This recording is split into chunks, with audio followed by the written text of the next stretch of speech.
Blame yourself if I don't love you. Okay. Hello, everybody.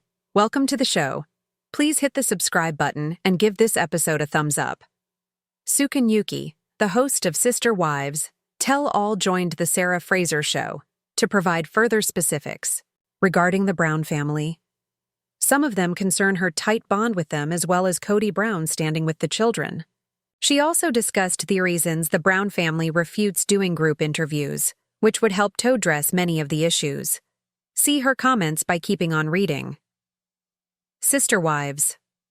Kody Brown remembers group interviews.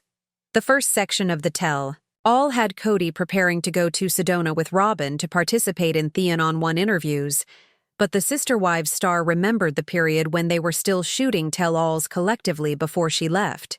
Kody said, "It was such a fantastic experience, and that all they did during the group interviews was support and defense of one another. But everything has changed, as they are now striving to reveal one another's wrongdoing." Robyn was also depressed since she lacked excitement for the Tell All. She even indicated that she'd rather get a root canal instead of participating in the interviews. Suki shares why the family won't do group interviews during Suki Sarah Fraser podcast appearance. She was asked about why the Brown family is no longer doing group interviews like they used to. Suki says it's obvious sense that they no longer get along, and bringing them in for a group interview would only exacerbate things. Suki even recommended the group interviews to Kody, Robyn, Janelle, and Meri, and they all wanted to have one-on-one interviews. They're not really ready yet, but Suki believes Christine is up for it, especially considering that she's entirely moved on from Kody. Regardless, Suki added that Sister Wives Season 19's Tell All will show why they're in the position they're in now.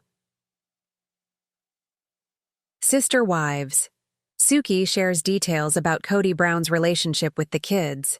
Suki also talked about Kody Brown's position with some of his older kids during the same episode. Kody has been receiving flack for alienating his elder kids from his ex-wives. Michael T. even stated that things haven't been the same between him and his elder children, especially since Garrison died. But Suki answered that it's actually the other way, around today. According to Suki, the Sister Wives actor is now working on his connections with his kids, adding that is doing the best to find a place where he can view his boys as men and his daughters as ladies, seeking to mend wounds with them. Suki noted that some of the kids have closed their doors, but there are others who still accept Kody. Sister Wives Kody Brown hits Janelle below belt. Sister Wives Season 19 Tell-All is reaching its Part 3, and things are already getting intense. The one-on-one interviews highlighted Kody Brown being so unhappy about the insult she's getting for liking Robyn. It even reached to a point where the Tell-All host Sana Krishnan called out Kody for not taking accountability for his unfair degree of closeness with Robyn. But it seems Kody is not done with his startling charges as he now targets Janelle in TLC's latest promo for Tell All Part 3. Keep reading to see the footage. Sister Wives. Janelle Brown expresses frustration with Kody. The second half of the Tell All featured Janelle making surprising statements regarding Robyn and Kody. The Sister Wives star believes Robyn is not the only one who should be blamed for the family's breakdown, but she emphasized that it doesn't make Robyn innocent. Janelle went on to remark that it takes two. She then said that Kody has made himself villainous to take all their responsibility instead of Robyn. According to Janelle, she has not seen Kody act the way he did since people began to point accusations at Robyn. Kody hits Janelle below the belt. TLC recently released a new clip from the upcoming Part 3 of Sister Wives Tell All. The clip includes Kody making a loud statement about how money and *X are now on the table. He then remarked that Janelle had too much control on her money. Kody's words came when Suki raised inquiries regarding the Coyote Pass. Kody added that he never provided many specifics regarding the property to Janelle since he doesn't trust her with it. But Janelle revealed in the preview that Kody has attacked all his spouses who are fleeing the place that hurts them the most. There was also a point where Christine remarked that *X was never an issue, before closing her eyes in amazement that Kody is now bringing up such issues. David Willey also joined in suggesting that he can supply what Christine has always needed. Sister Wives Meri Brown calls out Christine. The latest preview also shows Meri Brown being so unhappy at how David Willey is at the tell-all with Christine. The Sister Wives actress questioned why Christine was chatting to her husband about her ex. Many admirers also commented on Meri's statements. Some felt that Meri has a point, but others believe David has no evil intents of being in the tell-all. David seems to be the type of man who will let his wife know kindly when he's heard enough about, "Kody, where's your boyfriend, Meri?" Thinking face to face with rolling eyes, woman shrugging, waving, and victory hand. Get Maris's point. But I guess Christina gets compensated for it. That's why she keeps talking about Kody. She's talking to her husband about her ex because she's on a TV show that pays her to talk about her ex to her husband. I guess she wouldn't give him a second thought otherwise. When the host of the Sister Wives Tell All sat down with Sarah Fraser on her podcast, she opened up a rare and intimate chat. With years of intimate chats and behind-the-scenes exchanges under her belt, the interviewer gave a highly personal peek into the life of the Brown family. What emerged was a picture considerably more layered than what is portrayed on camera.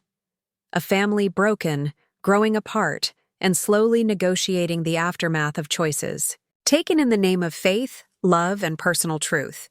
Nostalgic memories, and a shift in dynamic as their season unfolded. The tell-all began with the patriarch preparing for a visit to Sedona.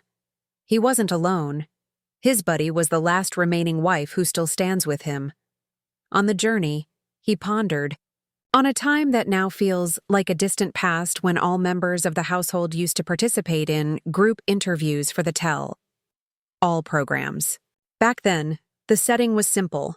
A shared couch, shared memories, and shared loyalty. The chats flowed with laughter, mutual defense, and joint effort to maintain a united front. Those days, however, have long disappeared. Now the air is denser with unresolved pain and lingering hatred. According to the patriarch, the warm unity of those gatherings has evolved into events where hard facts are disclosed, and each couple looks to stand on their own side of the battlefield. The emotional toll is clear. His remaining spouse plainly carried the burden of estrangement. Rather than anticipation, she stated worry. Her statements were tinged with tiredness and vulnerability. She indicated that she'd prefer experiencing physical agony over revisiting the emotional discomfort of the tell-all format. Her forthright comparison wasteling. This wasn't just embarrassing, it was emotionally excruciating. Why collective conversations no longer happened during the podcast. The interviewer revealed that she had in fact broached the notion of returning to the original group discussion style. The proposal, while nostalgic, was received with subtle but solid resistance. She had spoken to each person individually. The patriarch, his devoted spouse, and the former wives who'd now gone various courses. Each declined, not from rage or even fear, but from a space of emotional unreadiness. The bonds that once held them together have unraveled too much to be easily knotted anew. The interviewer indicated that just one of the former spouses might be emotionally fit to confront the group again. She has emotionally moved on, developed a life full of joy and freedom, and no longer hangs on to past grudges. The host stated that forcing a group appearance now would be pointless. There would be no shared laughing, no mutual protection. Instead, it might devolve into blame, confrontation, and reopening wounds not yet healed. The interviewer made it plain that the goal of the tell-all was not to provoke, but to bring clarity and healing, which is best achieved through genuine, intimate communication, bonds between parent and child, a complicated landscape. During her open talk with Sarah Fraser, the host touched onto a particularly difficult subject, the connection between the patriarch and his older children. In recent years, supporters have highlighted the tension and emotional rifts that seem to distance him from his children, especially those from his prior marriages. Public perception has painted a picture of abandonment and estrangement. One of his children even openly recognized that her bond with her father had changed, especially following a recent tragedy that greatly shook the family. Fans believed the father had isolated himself, closing off emotionally and failing to offer the presence his older children required. However, the interviewer presented a different opinion. According to her, the father is not distancing himself, but seeking a stealthy homecoming. She added that he's working hard, however clumsily, to build bridges with his children. He no longer sees them as just kids. He realizes their mature personalities and the complicated emotions they bear. He wants to honor their paths, their grievances, and their worth as fully formed persons. The host also addressed the truth that not all the youngsters are ready for reconciliation. Some have built fences to defend their serenity. Others, however, still leave their doors open, still hope for understanding, and occasionally provide flashes of warmth toward their father. Fragmented family. Individual stories this season more than any before demonstrates how much the family has grown apart. Once united by shared ideas and community living, each member now pursues their own rhythm. The mother figures who formerly tried the same route are now developing different identities, jobs, and personal goals. The interviewer highlighted that the Salades in particular are more than ex-spouses. They are visionaries. They have launched enterprises, cultivated new connections, and found empowerment in reclaiming their voices. They don't look back with regret, but rather consider the past as a stepping stone toward a more fulfilling existence. Meanwhile, the remaining spouse typically appears trapped between loyalty and loneliness. Her prolonged dalliance with her spouse is viewed with skepticism, even pity by outsiders. Yet within that bond, she finds her interpretation of truth and purpose, even if it separates her from others. Intimacy behind the cameras, having spent extensive time with the family off-screen. The tell-all host explained how different things appear when the cameras aren't rolling. The public might perceive awkward tension or dramatic confrontations, but behind the scenes, there are times of deep thought. The patriarch often thinks on his past actions, sometimes expressing remorse, and other times seeking to comprehend why things went apart. The host also spoke about the prior wives and how their healing paths varied. One finds solace in spiritual research, another in entrepreneurship, and yet another in developing a new romantic bond. The kids, too, are creating their own chapters, some openly distancing themselves from the mayhem, others still dealing with their identities in the shadow of a once public family unit. Where things stand now as season 19 unfolds, the tell-all promises to be one of the most revealing yet. Each individual chat will unveil a new layer. From the sorrow of desertion to the triumph of rediscovery, from emotional alienation to times of real vulnerability, these interviews will demonstrate not simply what has happened, but how each person is navigating the emotional rubble. The interviewer closed her podcast appearance by remarking that the time for united storytelling may have passed, but that doesn't mean these stories aren't worth recounting. In fact, it's in the individual narratives that true growth is found. No longer chained together by obligation or tradition, each member now speaks from a point of autonomy.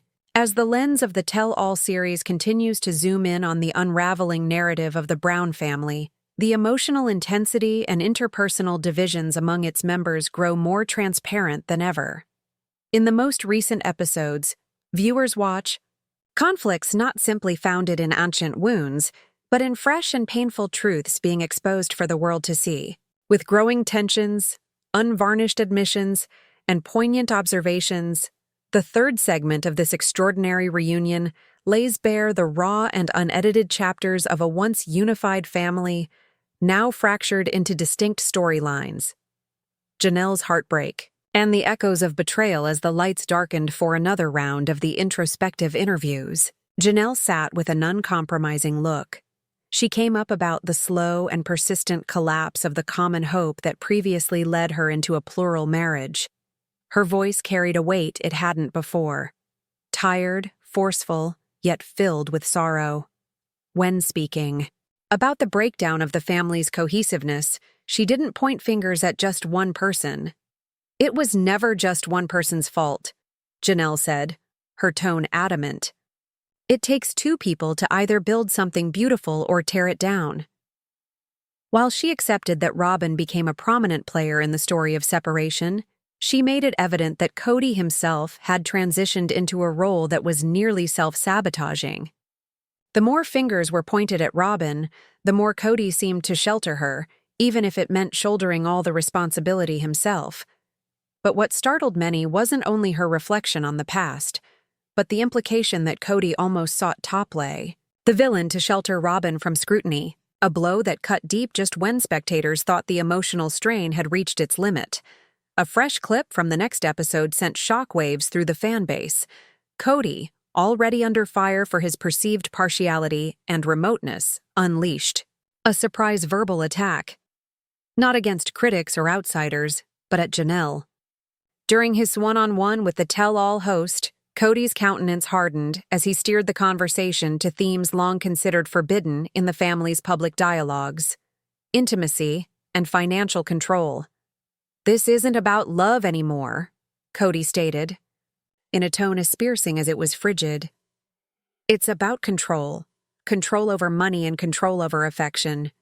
Then came the statement that many perceived as a direct blow below the belt. Kody accused Janelle of asserting too much authority over her finances, presenting her independence as a danger rather than a strength. His statements formed a picture of mistrust, hinting that he withheld information regarding the joint property, particularly the problematic region known as Coyote Pass, because he didn't trust her judgment.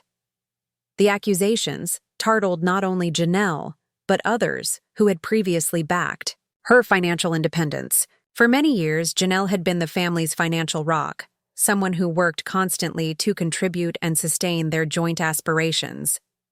The hint that she could not be trusted was a reversal from all viewers thought they knew.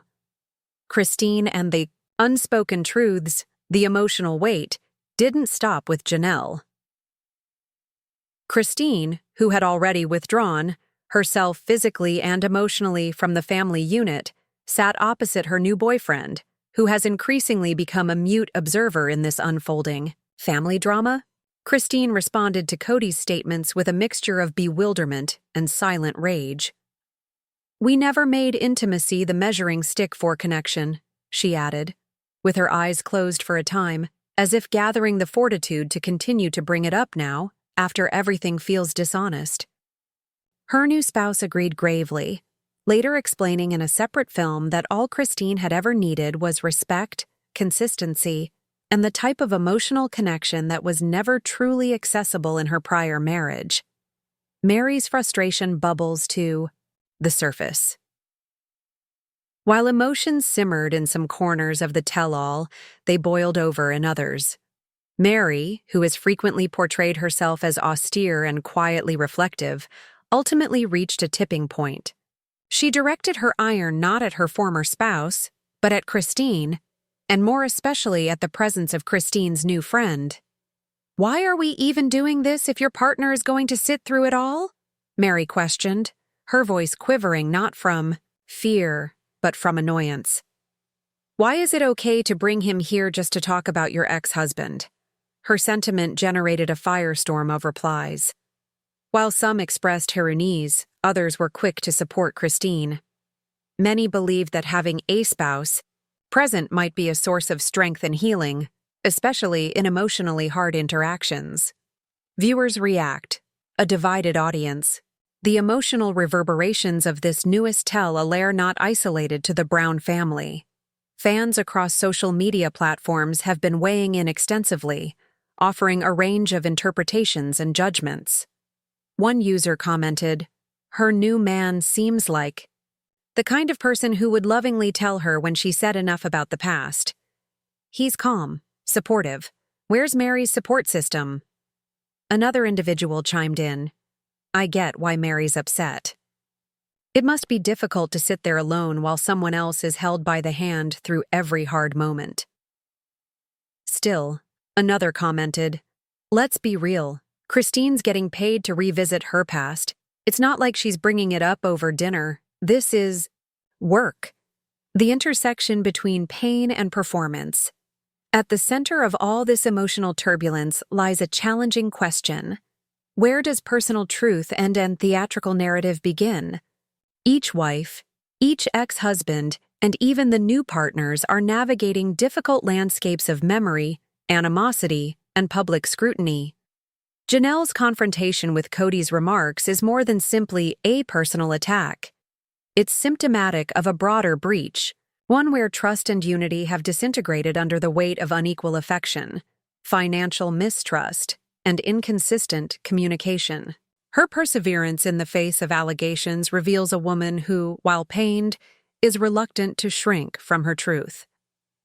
Christine's story illustrates the delicate balance between healing and narrative. Her choice to involve her new partner isn't just about companionship. It's a declaration of how far she's come from emotional deprivation to emotional fulfillment. Thank you for watching. Don't forget to subscribe to my channel. Get more updates daily. See you soon.